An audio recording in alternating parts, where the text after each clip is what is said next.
basically what I put together for this is I've kind of skipped the basics. I don't want to go through like beginners, what is a PBN, and the absolute fundamentals of building them. I'm kind of presuming anyone listening to this kind of knows them already. So I'm just highlighting kind of the changes that have happened over the past, say, few years or so, and the little nuggets and details that we're using to manage our network today, which I think is helpful to anyone that kind of knows what it is already and wants to start, or anyone that already has 50, 100, 200 sites and looking to grow and continue maintaining their network properly.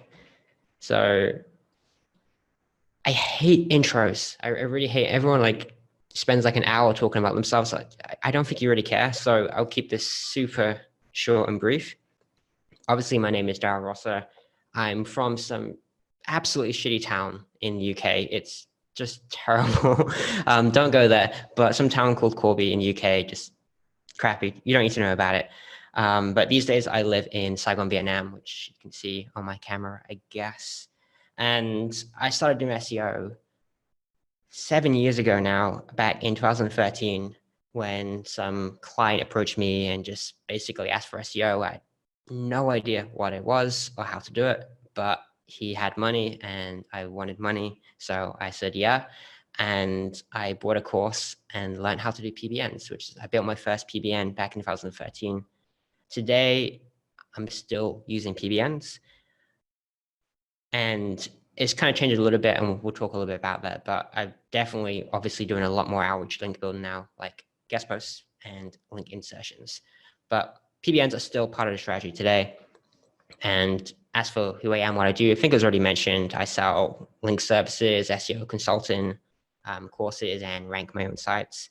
And if you've heard of me before, then it's probably from my blog or podcast where, again, I interview a whole bunch of SEOs.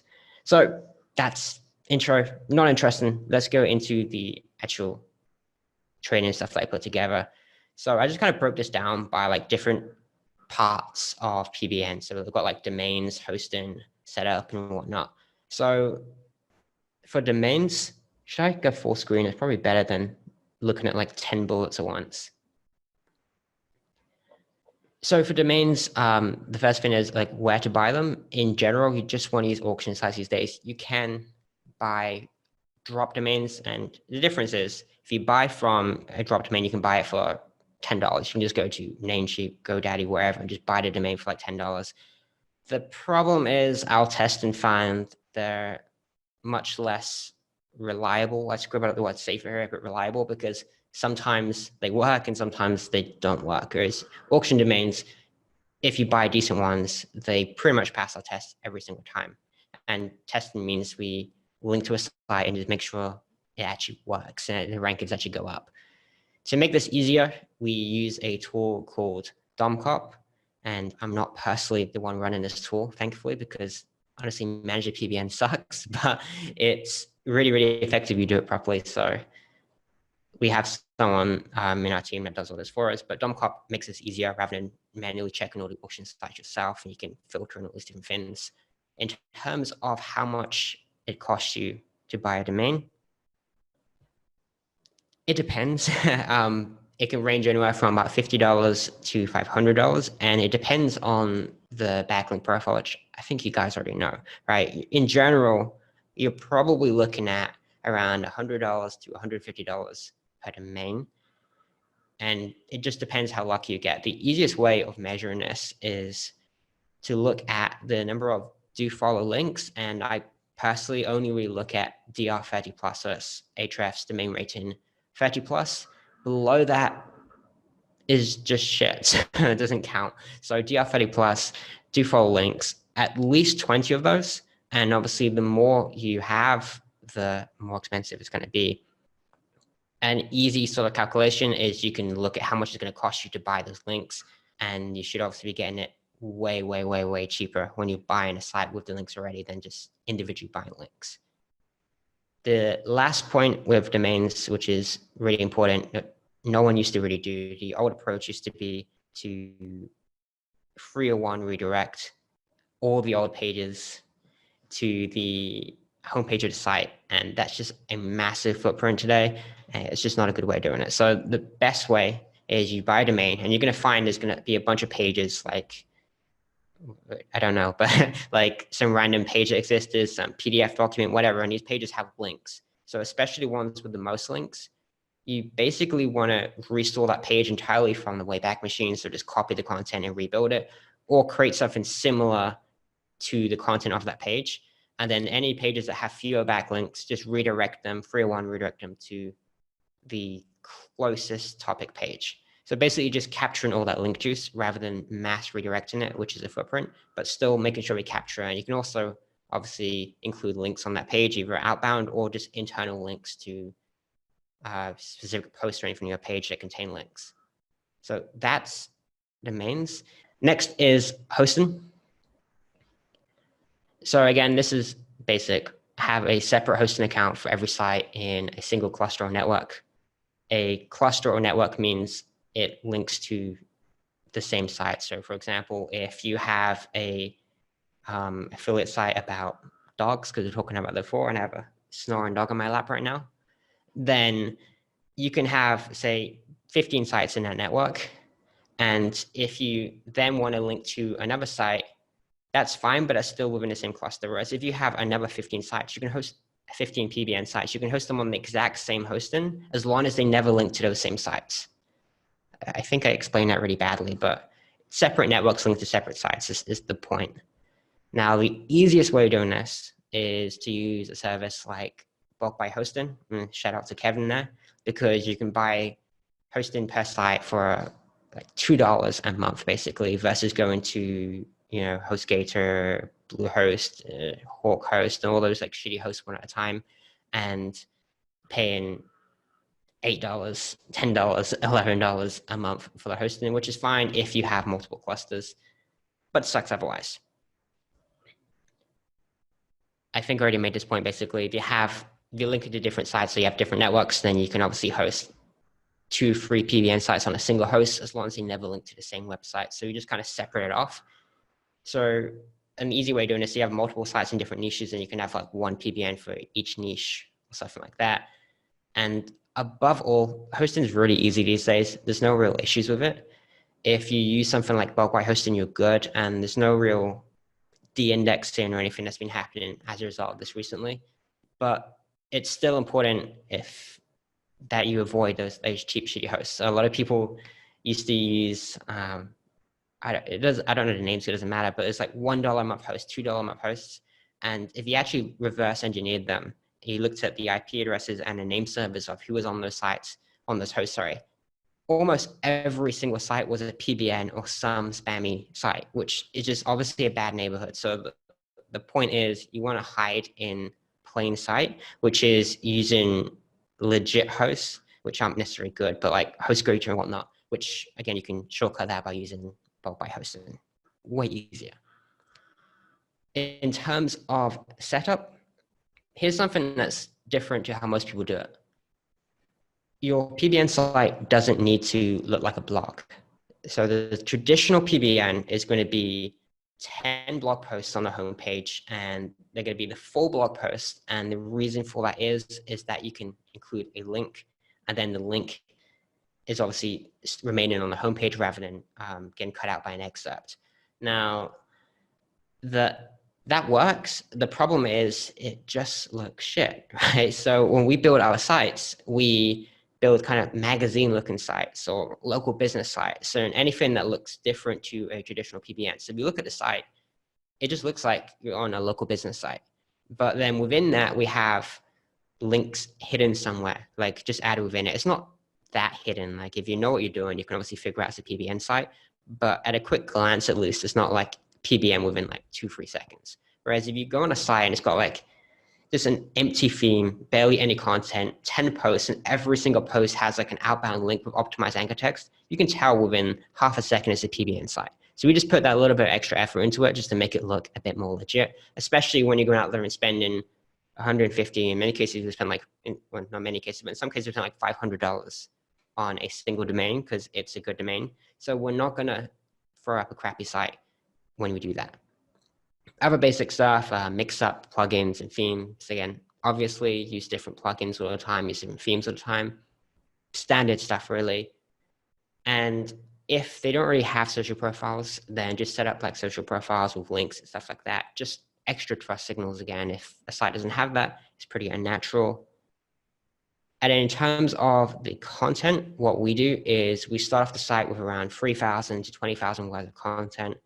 Obviously, this is not your grade A content that you'd have an affiliate site or anything like that, or even a client site, but it's good enough. It fills up the page and it gets indexed. It's not like we're using some cheap spun content or anything like that. We're looking at paying anywhere from like $30 to $250 for this initial content, depending on how much that we go for. Another thing we like to do, and we just found it's, again, safer for the PBNs and can technically actually help the rankings a little bit, or the link juice from the PBNs, is ranking the content on the PBN site. If we can bring in a small amount of traffic, it seems to help. So the way we do that is when we're creating a content, we want to find extremely long tail and extremely low competition keywords. And then we can kind of deliberately optimize that content for it. And I say optimize very loosely. It just means have it in the H1 of the post and things like that. So very lightly optimized for it. It can just bring in a very small amount of traffic. It's not much, but it's better than a site that has content with absolutely zero traffic.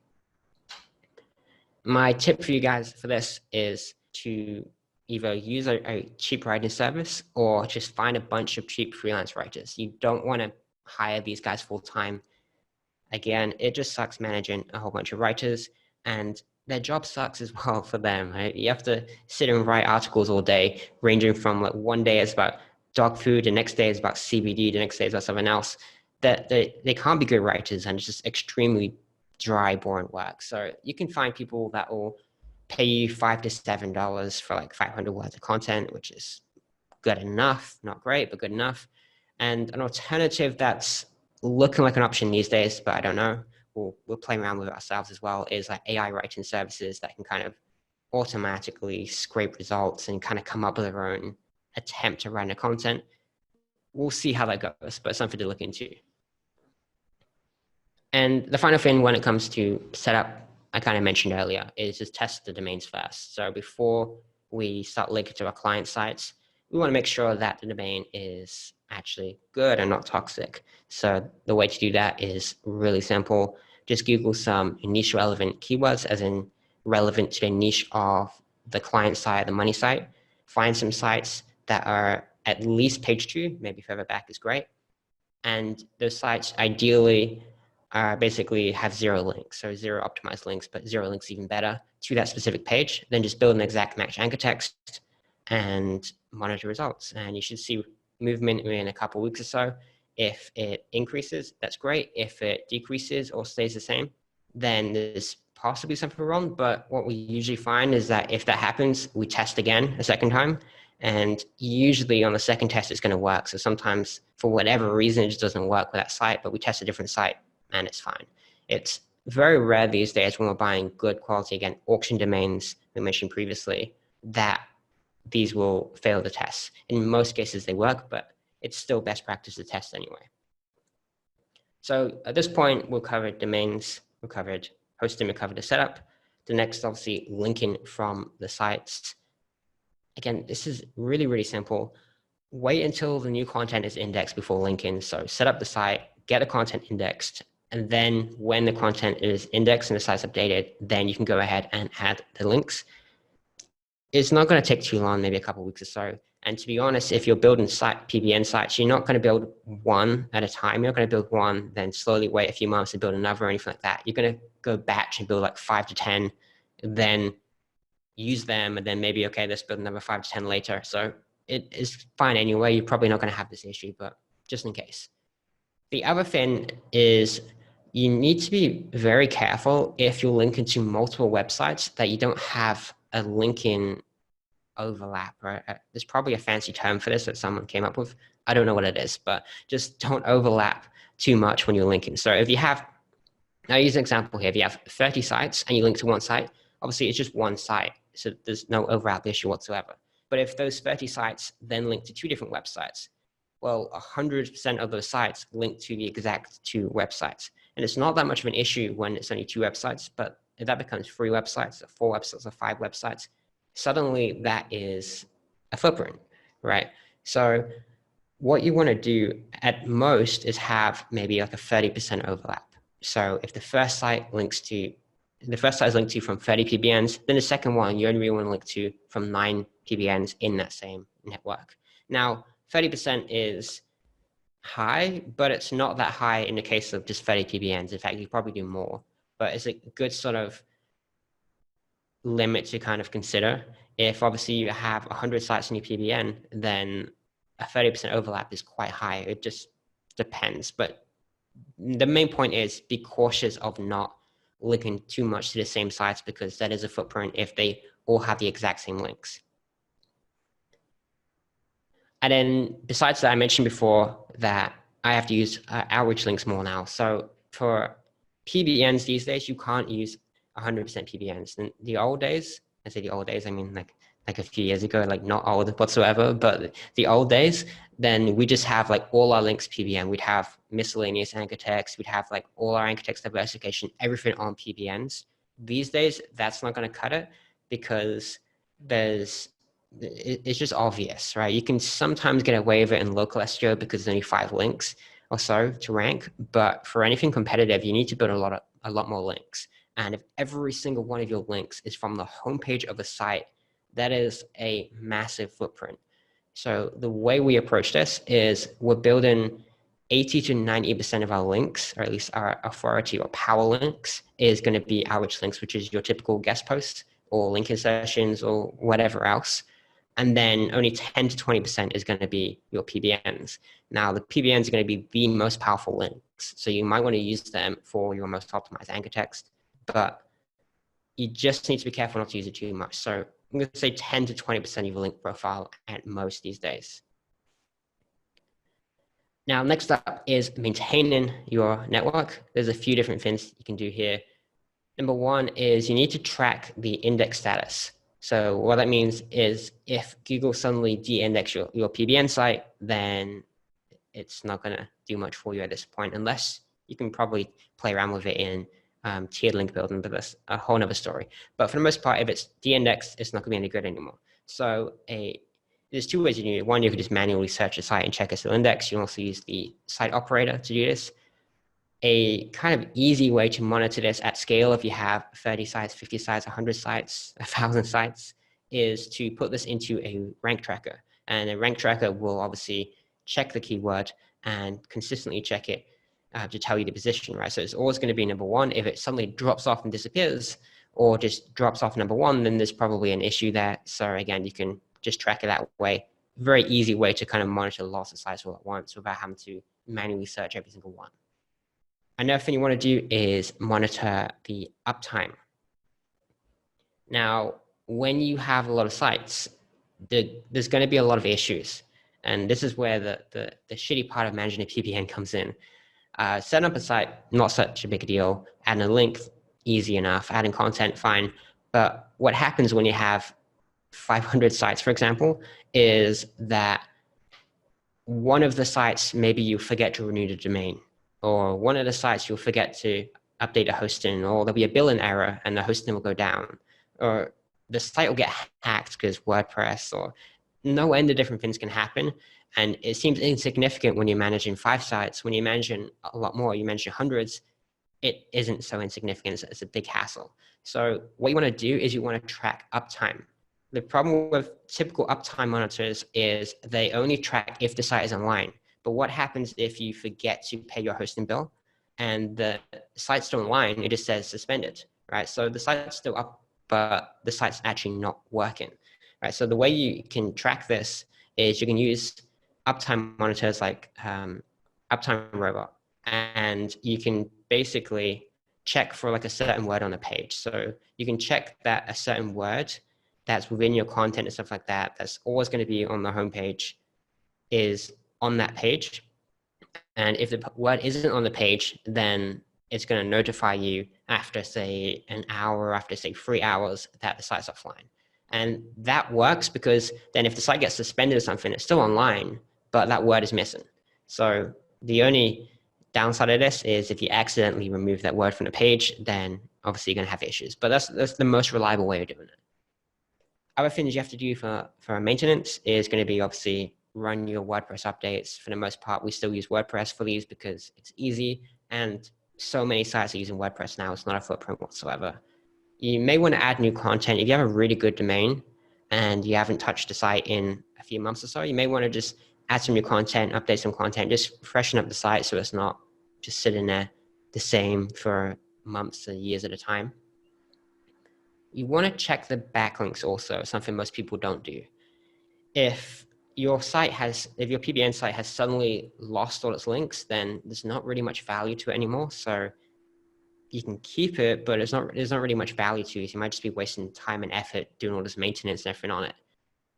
The other thing you want to check for is if any sort of spam or anything has happened. We've had it before where our PBN sites have just been hit with like a bunch of spam links, right? So that's going to cause you issues. So just keep an eye on it. This isn't something you do all the time, but every 2-3 months or so, just check the backlink profile, make sure it's still clean, and make sure that the power of the site's still there, essentially.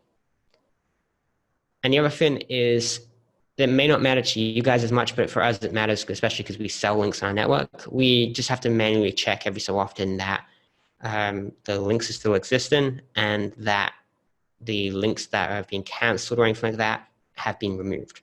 So if you have a bunch of different sites you're looking out to, again, you may want to just double check the links live and double check that they work properly. And if you, I don't know, close some sites or anything like that, then don't waste any link juice by linking out to them.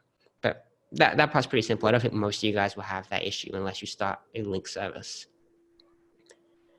Other footprints to consider.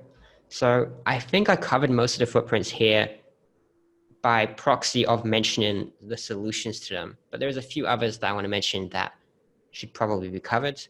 Obviously, blocking bots is a pretty big deal. So if you're in a competitive niche, you should absolutely block bots because people reporting PBNs and stuff is real. It sucks, but it's a real thing. If you're doing like local SEO or something, you don't really need to block bots. Blocking bots is ideal and is the best thing to do. You just have to make sure you do it in the right way and there's no footprints or anything from the way you're doing it, which it isn't if you do it the right way. There's just certain plugins that may not necessarily do it the best way. So in general, I'd say just block bots anyway. But if you're in like a low competition, local SEO, like in a city or anything like that, then you probably don't need to. It's not that big a deal, especially if you build legit looking sites. Google Search Console, I wouldn't bother setting it up because it's just hassle to try and set up different accounts and maintain them all. And obviously, if you have it all on one account, that's a massive footprint. So I'd completely skip that altogether. There's no real point for it. Analytics or any sort of thing like that, again, it just becomes complicated. If you have 5 sites, fine. If you have 500 sites, suddenly you have to try and track this across different accounts for every single site and everything. It's just a total mess. And then other things like MX records and email, basically through email account. The way I would normally do this is I would allow my host to basically set up the email. So the name server is pointed to the host, they have the email, then just redirect them to my just one single email account, basically. So if you try and like set up different email accounts for them all, that's too much hassle. And if you try and point them to a certain email hosting company, then every single site is going to be pointed to the same email hosting company. So again, that's not going to work. So just let your host manage it and then for them, basically. What else we got? Team and VA requirements. Very simple here. I recommend having one person to manage the sites. That's going to be the setups and the maintenance. And you have to pay someone a fortune. You can get someone, wherever, the Philippines, whatever, pay them $700 a month or so, and they can easily manage the whole network for you, presuming it's not massive, right? You're going to need writers, but again, don't hire them full time because it's just, the churn is too high. They're not going to be happy to work, most likely after a long time, and they're just going to quit. So the churn's high. Just find 3 to 5 writers, depending on how big your network is, and just consistently give them the work.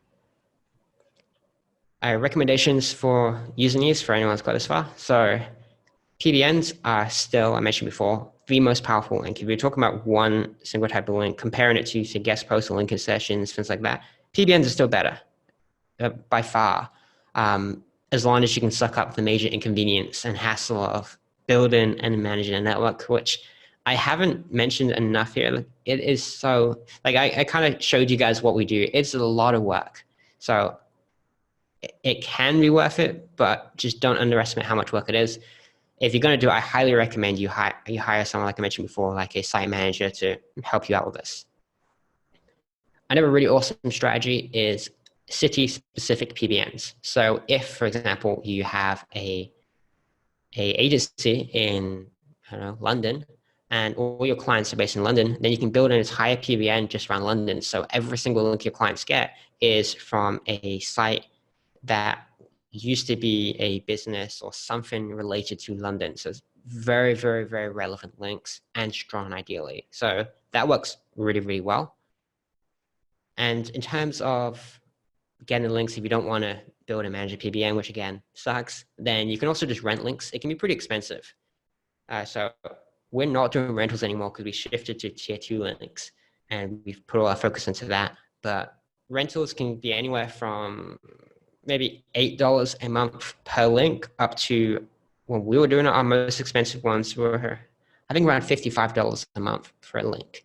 So it can add up pretty high if you've got clients and you have to pay hundreds or $1,000s a month just to keep the links alive. So that's the only downside of renting them. The upside is that you don't have to manage a network. So you can weigh them. It depends on your specific situation and how many links you need. Another great thing, which I just mentioned before, is tier 2 links. So what I'm a fan of these days, and I'll explain a little bit more how to do this in a moment, is buying or building guest posts. And guest posts are really good because you can get, it's a legit link, right, on a site that has high DR, and then it has high relevance because we control the content. The downside of that is it has few internal links usually, and almost zero links from other sites. So what we can do is we can send 5 to 10 PBN links at them and just power up those guest posts, and it works really, really freaking well. All right, so I'll talk about that because I have a little strategy for you guys to use that. But yeah, basically that's kind of how I manage my PBNs. I hope that is helpful. If you want to learn like the beginner stuff, if I skipped over that, then you can go to LionZeal.com and I have a PBN guide there. It's like a lot of words, I don't know, 7,000, 8,000, something crazy like that on how to do it.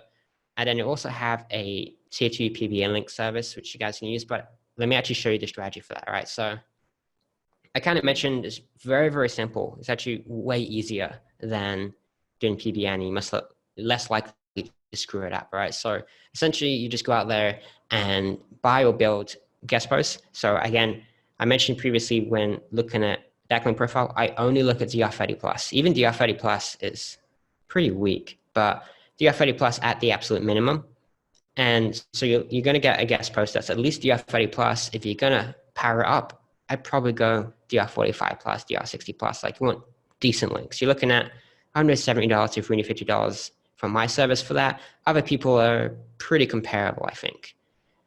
Now, because you're going to be powering these up, you want decent links. So decent when it comes to guest posts means, again, high DR, we mentioned, and highly relevant. And highly relevant, the easiest way of doing relevance, and I think the most accurate way of doing it, is not based on the domain it's on, but based on the content that the link's within. So the best way of doing this is to include the keyword in the post title or as close to it as you can get. So if you want to rank for, I don't know, plumbers in London, then if you can have the word plumbers and the word London in your guest post title, that's awesome. If not, then at least have the word plumbers or at least have the city London mentioned in it, because then it's nice and relevant to your site. And then that's it. So find a few, like build a few of these and then pick out your best ones and power them up with 5 to 10 PBN links. So you can spend $90 to $170 for 5 to 10 PBN links for my service. Again, there's other services for this also. And you do this across your top guest posts. You have to do this for every single one. That's pretty extreme. And if you're in a low competition niche, if you're doing local SEO, you don't even need to do this. But if you're in a competitive niche and you want to make the most out of your links, grab your top guest posts, power them up with 5 to 10 PBN links like this. You should see results in around 6 to 8 weeks. It takes longer to see results when you're doing tiered link building. And as I mentioned, basically that's what it does. It boosts up the DR of, you have a link on a high DR site, but it has low URL rating URL. So you can boost up that URL by building links to that specific guest post, that page. And then you have a strong link because it's powered up, and then you have a relevant link because it's a guest post, so it's relevant content. So that's pretty much all I have to share with you guys. If you guys want to connect with me and learn more about my services, interviews, or anything like that, you can check it out on LionZeal.com. And then there's my YouTube. And if you guys want to ask me some questions or anything like that, presuming it's not too much, I'm pretty happy to chat with you guys and connect. So you can message me on Facebook also. That's my link. But that's all I got, guys. That's all my slides. Hope that was helpful. Daryl, thank you very much. It was very helpful indeed. Very interesting.